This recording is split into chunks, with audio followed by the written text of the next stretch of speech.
सरफरोशी की तमन्ना अब हमारे दिल में है,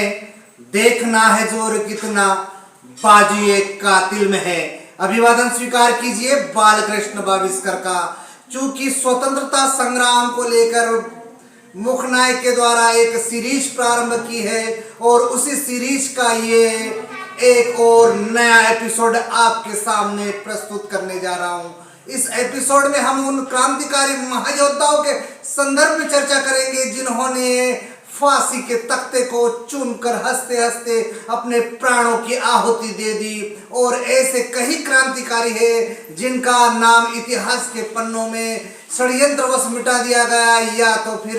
उनको शामिल ही नहीं किया गया, वो गुमनाम के अंधेरों में है। लेकिन मुखनायक का वादा है कि इस देश में 1857 से लेकर 1947 तक जितने भी महायोद्धा हुए हैं, जो भी मेरे संज्ञान में आएंगे, निश्चित रूप से उनको पूर्णतः सम्मान के साथ आपके सामने उनके इतिहास, उनकी कथनी, उनकी करनी और देशभक्ति के उनके बीच में जो देशभक्ति की भावना उज्जवल हुई है और उस ज्वाला के कारण ही देश स्वतंत्र हुआ है, उस पर हम चर्चा करेंगे। लेकिन बात करते हैं हम उन महायोद्धाओं की जिनकी जान बचाई जा सकती थी और उनकी जान नहीं बची है, लेकिन उनके व्यक्तित्व कृतित्व को सत सत नमन करता है मुखनायक की। जी हाँ, बिस्मिल की जिनकी पंक्तियों का मैंने उल्लेख किया। जी हाँ, राम प्रसाद बिस्मिल एक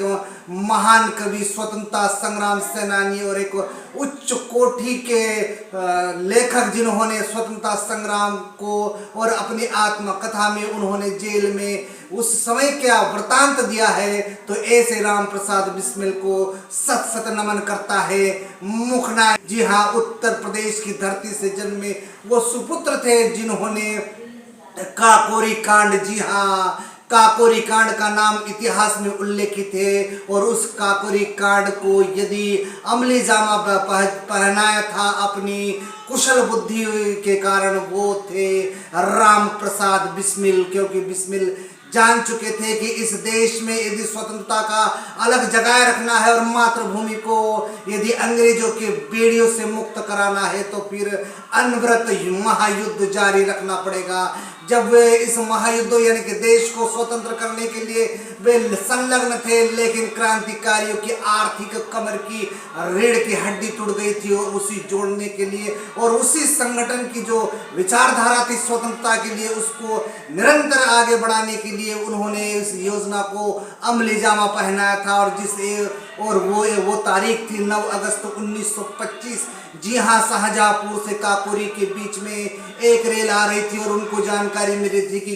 उस रेल में भारतीय खजाना है और वो भारत के लोगों का ही है, तो इसलिए उसको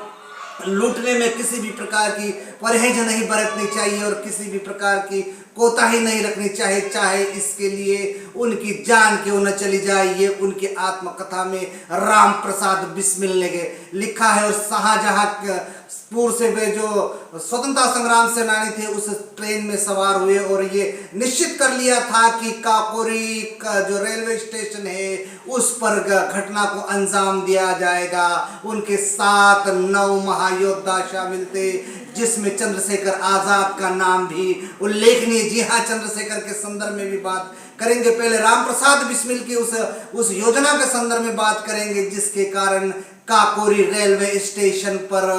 देश के इन स्वतंत्रता संग्राम सेनानी महासपूतों ने भारतीय धन को लेकर अपनी अलग जगाने का, स्वतंत्रता का एक संघर्ष जारी रखने के लिए उस घटना को अंजाम दिया था, जिसके कारण आज इतिहास में उसे काकोरी कांड के नाम से जाना जाता है। बात करते हैं चंद्रशेखर आजाद की। चूंकि मध्य प्रदेश की धरती से जन्म हुआ है और मध्य प्रदेश की अलीराजपुर जिले के अंतर्गत भाभरा में जन्मे चंद्रशेखर आजाद एक क्रांतिकारी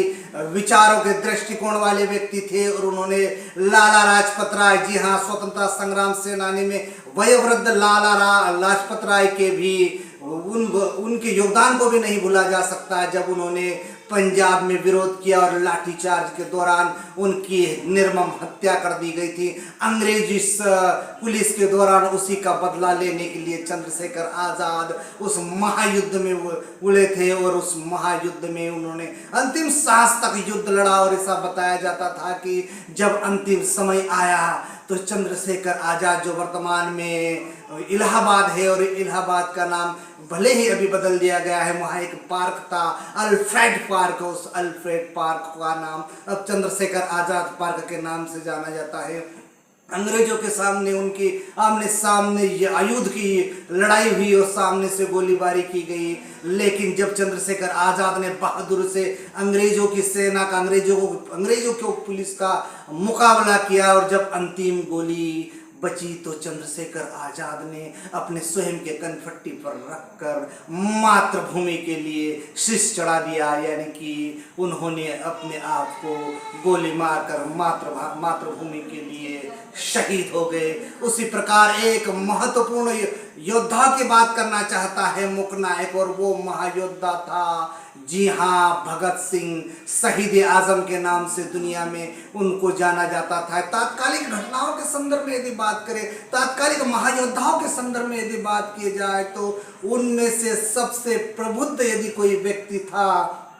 तो वो थे शहीद आजम यानी कि भगत सिंह। और भगत सिंह कहीं न कहीं कार्ल मार्क्स की क्रांतिकारी विचारधाराओं से प्रभावित थे और वे जानते थे कि गूंगे और बहरों को जगाने के लिए इस देश में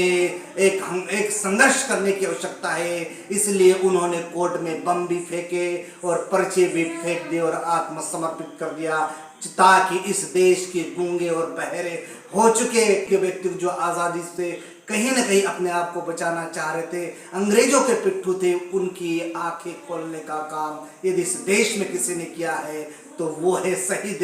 आजम भगत सिंह। और भगत सिंह के संदर्भ में हम अलग से एक महा एपिसोड प्रस्तुत करेंगे, जिसमें उन्होंने कहा है, उन्होंने एक किताब लिखी है कि मैं आखिर नास्तिक क्यों हूँ, वो इंग्लिश में है, उसी के संदर्भ में भी व्याख्या करेंगे। तो ये जो सारी घटनाक्रम थे, ये आज़ादी के या स्वतंत्रता संग्राम 1947 से पूर्व की घटना है, जिस पर इन महायोद्धाओं को आज नमन कर स्मरण कर रहा है मुकना।